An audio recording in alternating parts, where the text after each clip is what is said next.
Dan Wootton breaks silence on Kate's first solo tour, making Meghan painfully boiling with jealousy. Dan Wootton said, "The Duchess of Cambridge Kate's first solo tour in 5 years to Copenhagen, while largely overshadowed by the horrendous news out of Ukraine, was a test case for how her star power will be harnessed over the next decade. And she passed with flying colours, with royal courtiers hailing the visit a rare triumph in what is fast shaping up as a second annus horribilis for the British monarchy. In fact, those on tour with Kate believe she performed even stronger on tour, including an impromptu moment where she joyfully went down a children's slide, because her husband wasn't alongside her.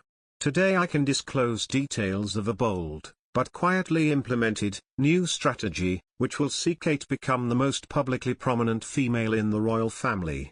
With her 3 children growing up and a glaring shortage of senior royals to deploy, Kate, who recently turned 40, has accepted she will start making semi-regular appearances at home and abroad without William by her side. Crucially, her husband has agreed that, gradually over the next few years, when the couple set out on tour, Kate will step up to conduct more solo engagements.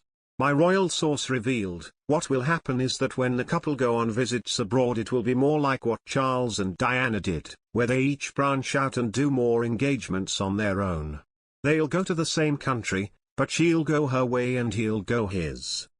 The source added, that can have its difficulties because then you see the press will only be following her jobs. And that's what happened with Charles and Diana. William will be seen as the boring bloke in the blue suit.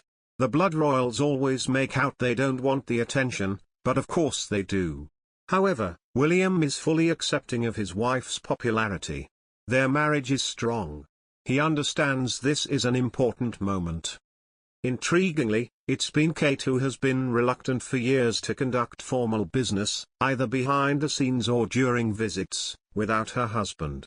While she has developed her own fashion prowess, personally Kate remains cripplingly shy and humble, and acutely aware that she is there to support her husband during most occasions. That's why the Copenhagen visit was a perfect benchmark, because it was a fact-finding mission for her Centre for Early Childhood, which has become her passion project. She's painfully shy, another royal source explained. She's so much better at speaking now. When she's interacting with kids, she's very good and very natural because she's got 3 of her own. The most striking and memorable part of the trip was when Kate squealed with delight as she slid down a metal slide in high heels while visiting the Lego Foundation Play Lab at University College Copenhagen. My royal sources insist it was a genuinely impromptu moment that probably wouldn't have happened on a more formal visit with William. The source said, Kate was definitely freer. That slide looked like it was set out and that was always going to happen. But that absolutely wasn't the case. If William had been with her, I doubt it would have happened. The Cambridge's team at Kensington Palace have also decided to limit the number of photographers allowed in each position, so that Kate avoided having to face a wall of cameras, allowing her interaction to be more natural. My source said, Princess Mary is very polished and sharp, but she's 10 years further down the line than Kate. She's 50 now and you can see a queen in her. But originally she was a girl from Tasmania. It's very obvious that Kate has been struck by that. Kate is growing into the role. She's juggling it with 3 kids. There is a confidence in the marriage and a confidence in her personality.